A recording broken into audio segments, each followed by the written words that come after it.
Welcome to Manager Tools and Career Tools. Today's guidance, Systemic Career Documentation, Part 1. Too many of us get in a situation where we're laid off, COVID-19 comes to mind, and we don't have our ducks in a row in terms of the background documents and preparation we need to conduct an effective search. This will lay out the things you need to do now if you haven't already lost your job, so that if, unfortunately, that happens, you will have the right stuff in the right place to be able to make a good first step on your job search. Things are tough right now. We know it. We're doing everything we can. We're searching these casts daily rather than weekly. And if you need further help, email us customer service@manager-tools.com. Here we go with part 1 of Systemic Career Documentation. Folks, if your lockdown is going to continue a little longer, but you've discovered that you need to invest in your managerial skills, we highly recommend the Virtual Effective Manager Conference, which we put together. First one's already sold out. Second one starts on May 14th. There are a few slots left. We know we've got to figure out a way to get you this stuff, and the virtual conference over Zoom, 5 different sessions, is the best way we can do it. Check it out on the website.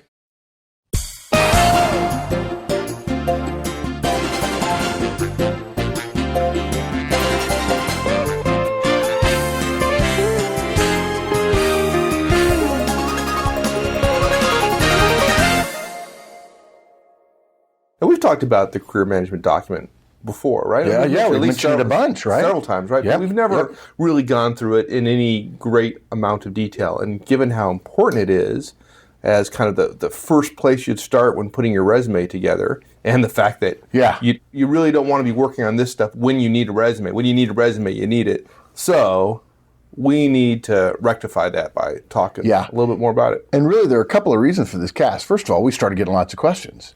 And we got tired of answering. Yeah, we can answer people individually, right? We can answer them in the forums, but we only have a few thousand people in the forums. We don't have 50,000, right?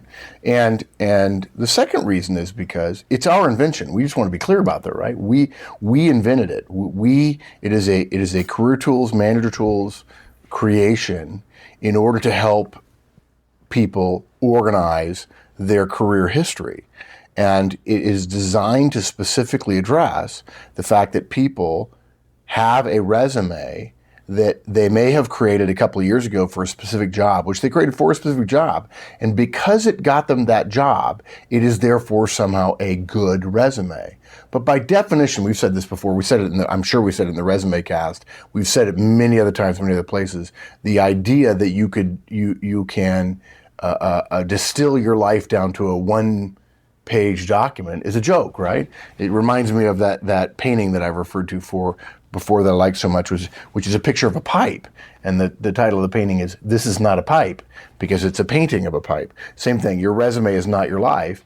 And people rebel against the idea of a one-page document. And rightfully so. I understand completely why. It's just that there's a difference between what you feel when you're putting your life on paper and what recruiters want to read when they want to read about your background. And so the career management document essentially says we need some place to capture everything so that can be the repository from which we create resumes.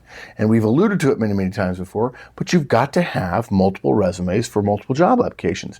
Because particularly if you've had 10 or 15 years worth of your career, you've got a number of different experiences which look different ways to different people and can be sold in different ways to different opportunities. Right. And the important point is that each job requires a different set of experiences, a different set of skills, and you want to build your resume in a way that speaks to that particular need for that particular position. In fact, I've told people before, just friends of mine, I've said resumes remind me of the pain of the used car salesman.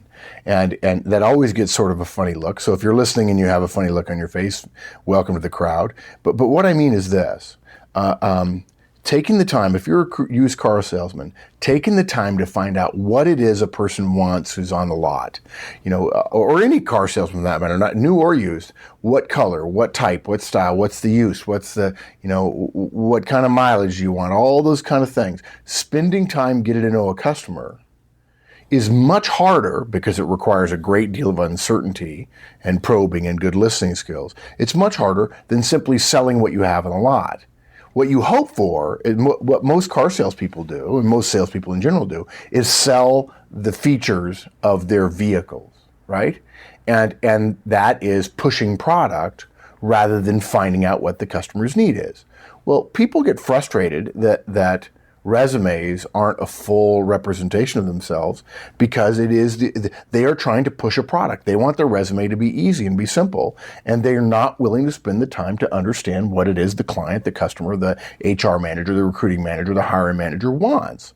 And that's really where great salespeople live, is in the minds of the customer. What does the customer want? What does the customer need? And how can I help them get what they want? And if you're really ethical, you're good enough to say, and if what they want is not what I have, I can walk away from that.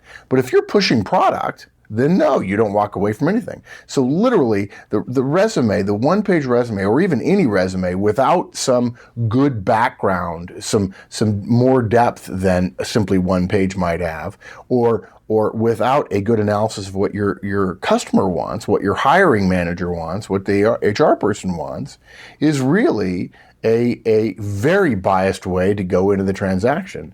And right. On bad days, I say, you're being unethical. If you're ethical, you'll try to figure out what the customer wants and see whether or not you can convince them that you have what they want. But if you're just going out there and saying, this is me, this is me, this is me, you're just getting lucky whether or not the fit is right. Right. And I've studied our customers, and I've actually surveyed our customers, and one thing I know is that they want us to get on with the show and talk about the career management document. True, yeah. So in essence, the career management document is where you keep the record of your career. It's never seen by anybody but you. It's not your resume. Okay. It is a document that might be 5, 6, 7 pages long as you get further along in your career, that shows everything you did and everything you achieved in every job you've ever had. Okay.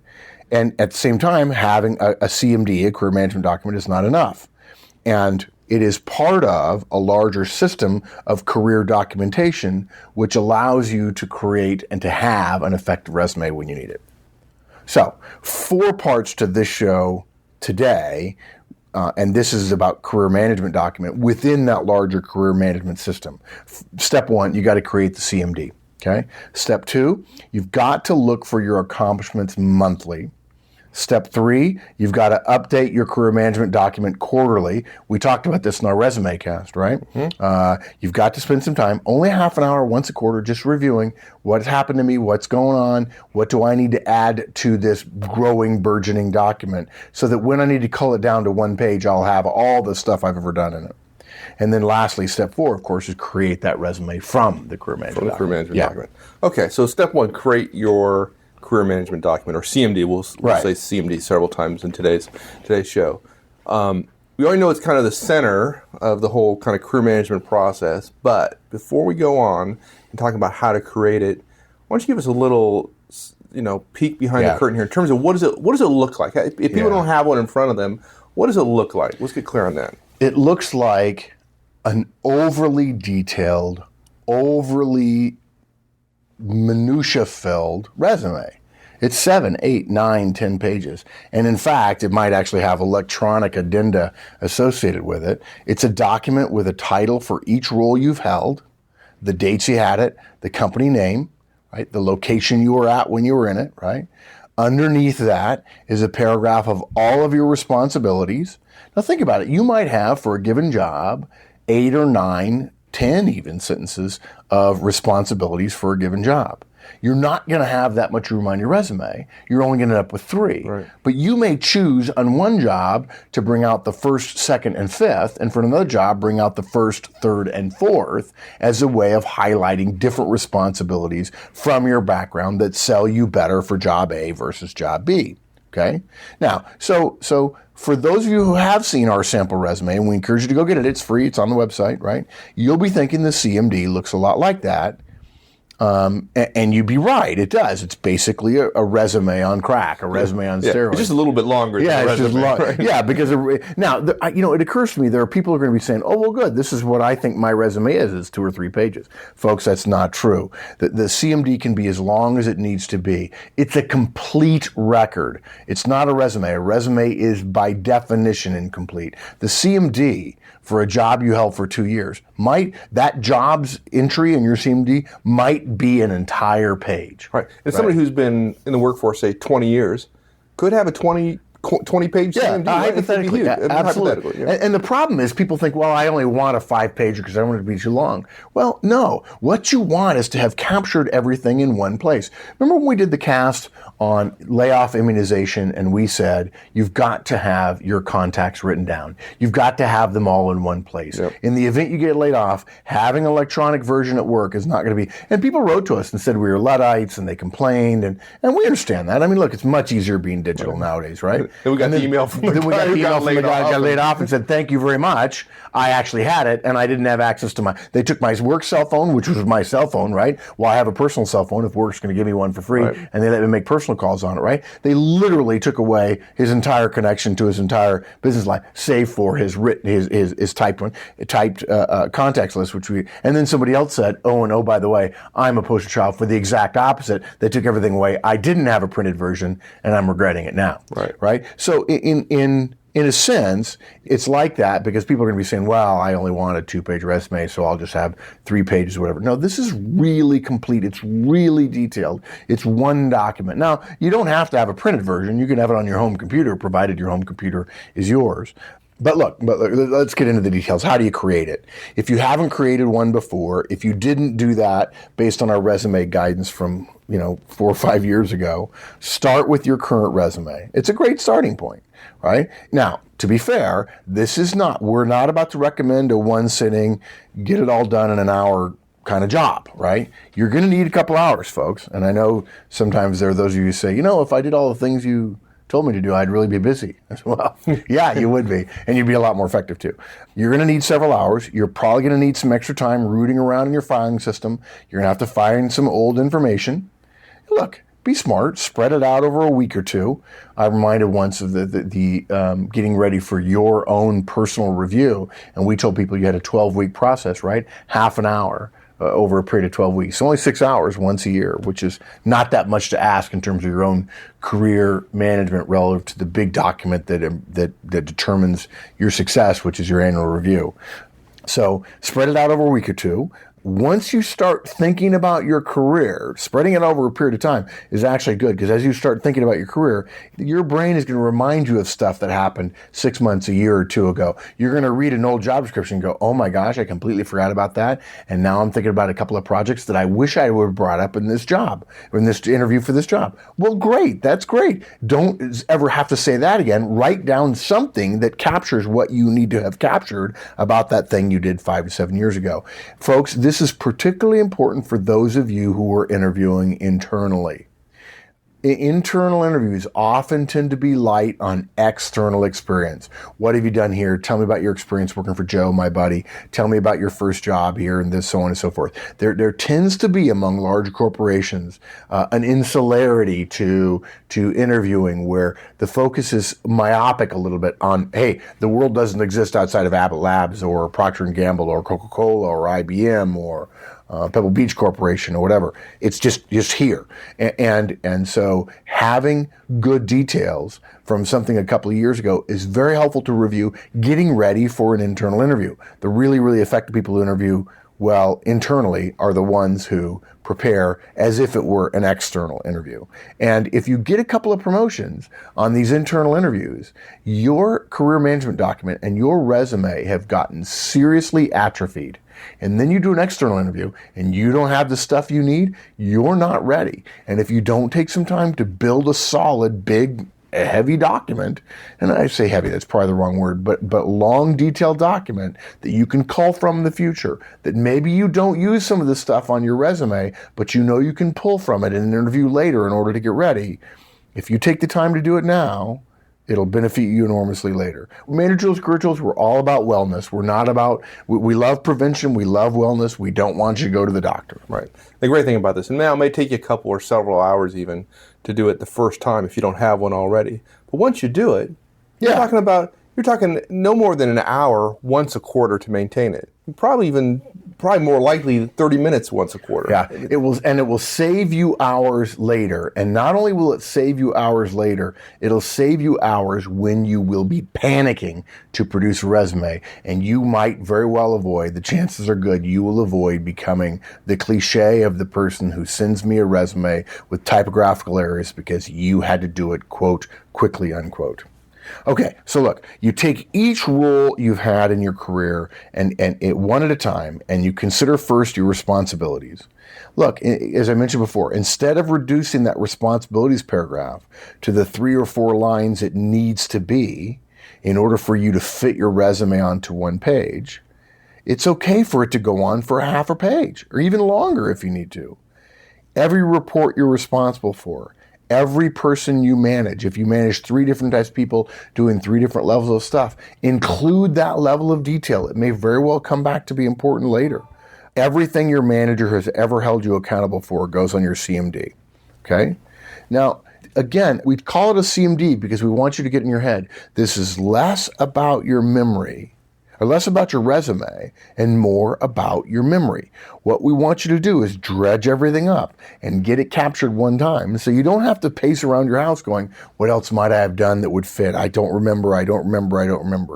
And look, your memories are fallible, just like ours are.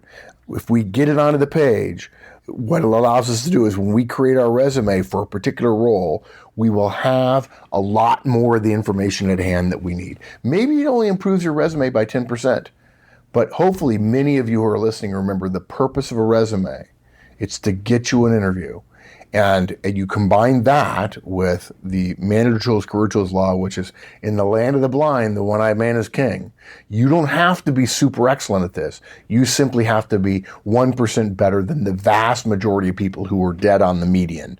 And so this is the kind of work that makes you 10% better, that gets you 50% more interviews, because you've got a tailored resume, because you took the time to build a gigantic or a longer CMD. Now, remember, the CMD is not your resume, so you don't get too wrapped up into details like spelling and grammar and things like that, right? No one's ever going to see the CMD. Yeah. They're going to see the resume that comes from the CMD. Now, it makes sense over time to go back and fix it and have the grammar and have it written well so that when you do create the resume, you're just simply lifting sections. What if they don't have something, maybe they did some work for the government or for an unusual job or a small company, they didn't have reviews or anything, job descriptions. You okay with handwritten?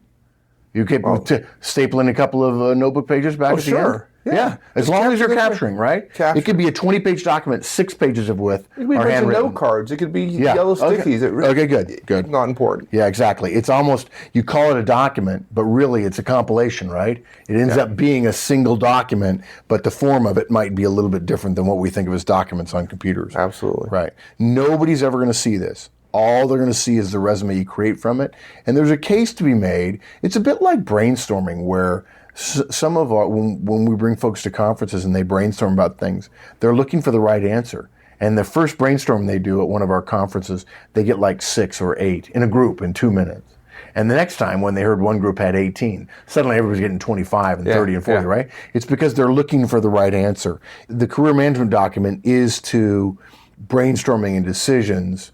It is much more like brainstorming than making a decision. The resume is the decision that comes out of the brainstorm of the career management document. Does that make sense? Yeah. Absolutely. Yeah. Matter of fact, it can be messy. One of the challenges folks have is they're 10 years into their career. They've never done a career management document before. They're pulling together, and they can't remember what the responsibilities were in the job they had 5 years ago. Yeah. Right. So again, you don't have to be perfect. If you don't have any documentation that spells it out for you, go to Monster or Indeed or one of the other career sites out there and see what other people have as responsibilities for jobs similar to the one you had, and you'll be amazed at how many things come flooding to your mind. Even if it's only 80%, it's still 80% of the job description as opposed to 0, which is what you had before. Exactly. Yeah. And look, if you don't have a job that causes you to have to write job descriptions, that's okay. Use other people's, right? You can Google. You could probably Google project manager job description and find a million of them. Monster, I would agree, is better, right?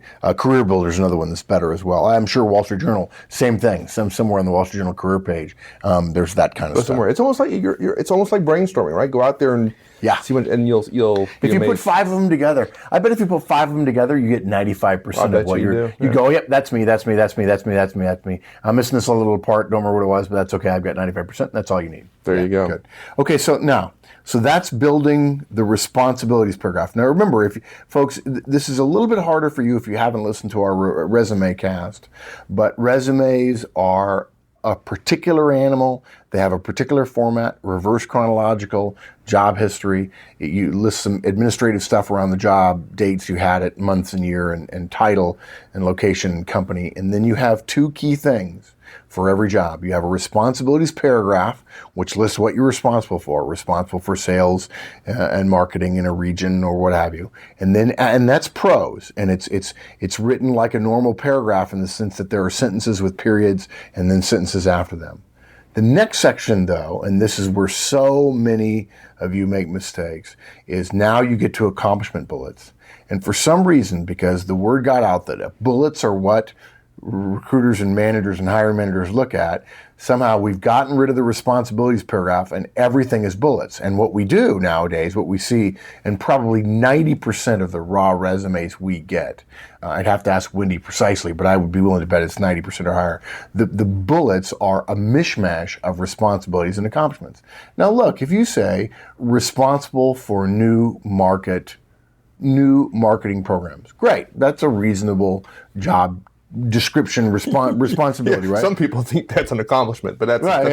Oh gosh, that's a whole nother cast, right? But think about that for a second. Responsible for X. Now I've said this before. I'm going to say it again. If you've put a bullet that says you're responsible for X, here's what happens in the mindset of the recruiter.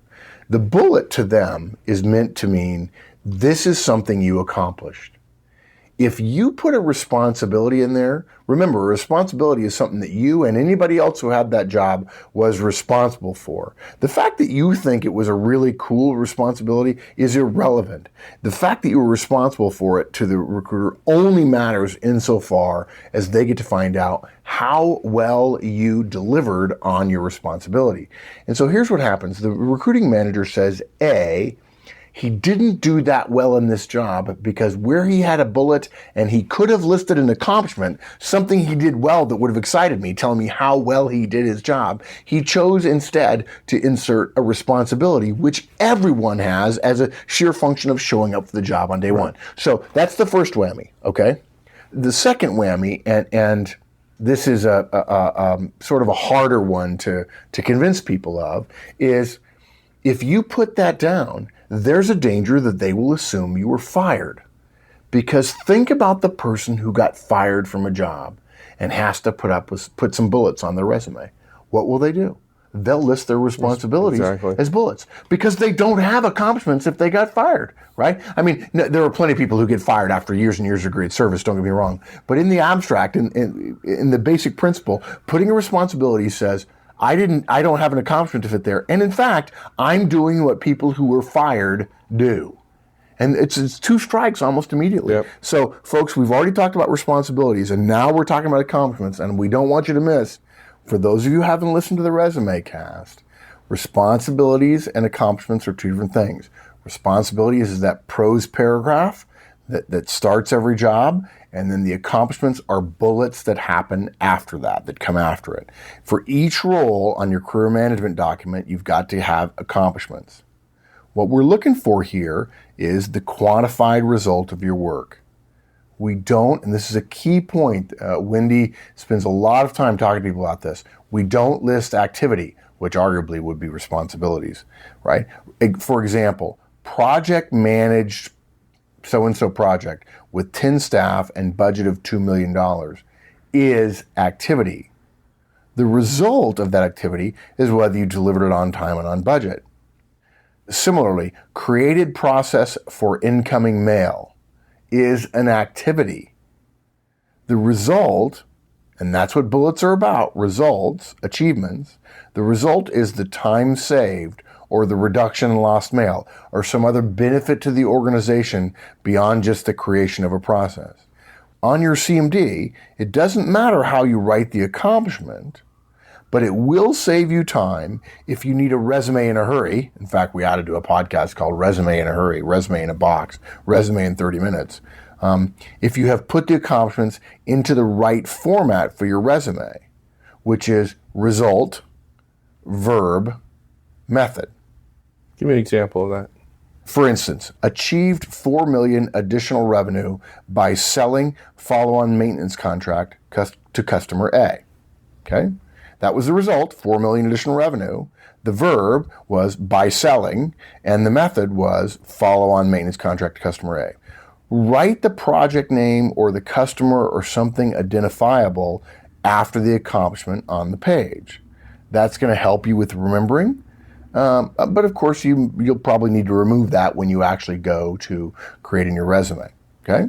How about courses, certificates, absolutely, all that kind of stuff? You've totally got to include courses and certificates. This is a mistake that a lot of folks make, particularly we see it in the technical ranks, that people want to list. And partly it's because technical ranks value intellect and value experience, but not really work experience so much as it is academic accomplishment, knowledge, and so we want qualification or proof of knowledge. And so we often see technical resumes that have half a page, 3/4 of a page, with all the courses people took, all the certifications they got, all the SQL and DB2 classes, and all the COBOL, this, that, and the other thing, and so, PM this and PMI that, and so on. And look, folks, we're not suggesting we don't want to see that, but the idea that you just put it in a big glop somewhere, first of all, it gets lost. And I know there are people who will tell you, oh, you have to write your resume for the scanning systems. You'd be surprised how the scanning system will pick up the things you put on your resume, even if they're not all glopped together in one place. And believe me, if you're a recruiting manager, your eyes glaze over when you look at all those qualifications. So what you do is you include those qualifications, those certifications, any courses you took, any classes you took, and so on, as accomplishments in the job you were in at the time. So if you get, an SQL query course completed when you're, a database manager or database programmer or something like that, you put it in there as one of the bottom bullets in that job description. You don't lump it all together with everything you did at the bottom. One of the things that's important is if you put everything all together at the bottom, we don't know when you took it. Or if you expect us to read the years or months you took it, then we have to go through and say, okay, you did this then and that then and this there and so on. Whereas if you tell us within the context of the jobs you had, first of all, believe it or not, it takes up less room. And secondly, it gives us context for why you were taking that class. And if you just list a bunch of things, if you're taking a bunch of classes that really don't make sense or that don't help us, and you mix it in with classes that do help us, or you mix in old classes with new, and we only read the old classes, then you don't get any credit for the new classes. Right. And probably the newer classes will be later in your career. It's part of customizing to the position you're looking for. So you're not going to have accomplished some certification in Informix. Okay, Informix. That shows how old I am. But Informix, if you're applying for a job as a DBA in Oracle, for example. There you go. Yeah, exactly. Good. So yes, you'll totally include courses, certifications, and so on. And again, it helps, putting it in with the job helps you with chronology, and it makes you look like you are staying current rather than just, I take a lot of stuff, right? Also, don't censor yourself on your CMD. Everything. If you have a doubt about whether it goes on there, it goes on there. Yep. If there's a doubt on your one-page resume and you're at a page and a half, you take it off, right? But on the CMD, you want a big pile. This is your career brainstorm, okay? It's the record of your brainstorm. It's everything you possibly can get. I think back to our time in the Army, and I've got all my OERs, all my officer efficiency reports, right? I would go back, and there's great job descriptions on there. There's not great ratings, of course, but there's great job descriptions. Okay, don't let them fool you there. So that's the creation of the career management document. And again, it may take you 2 weeks. It may take you, a couple of weekends, an hour or two, getting up early before the kids get up, or a couple of evenings, 7 to 8 o'clock at night, or 9 to 10 o'clock at night after the kids have gone to bed. Thanks, everyone. That's it. We'll conclude this one next week. In the meantime, have a great one. So long.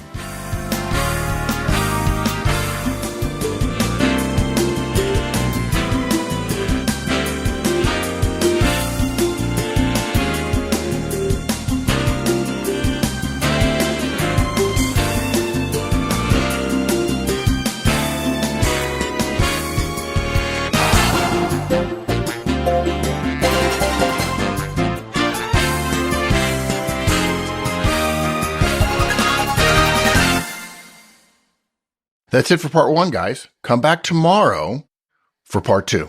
See you then.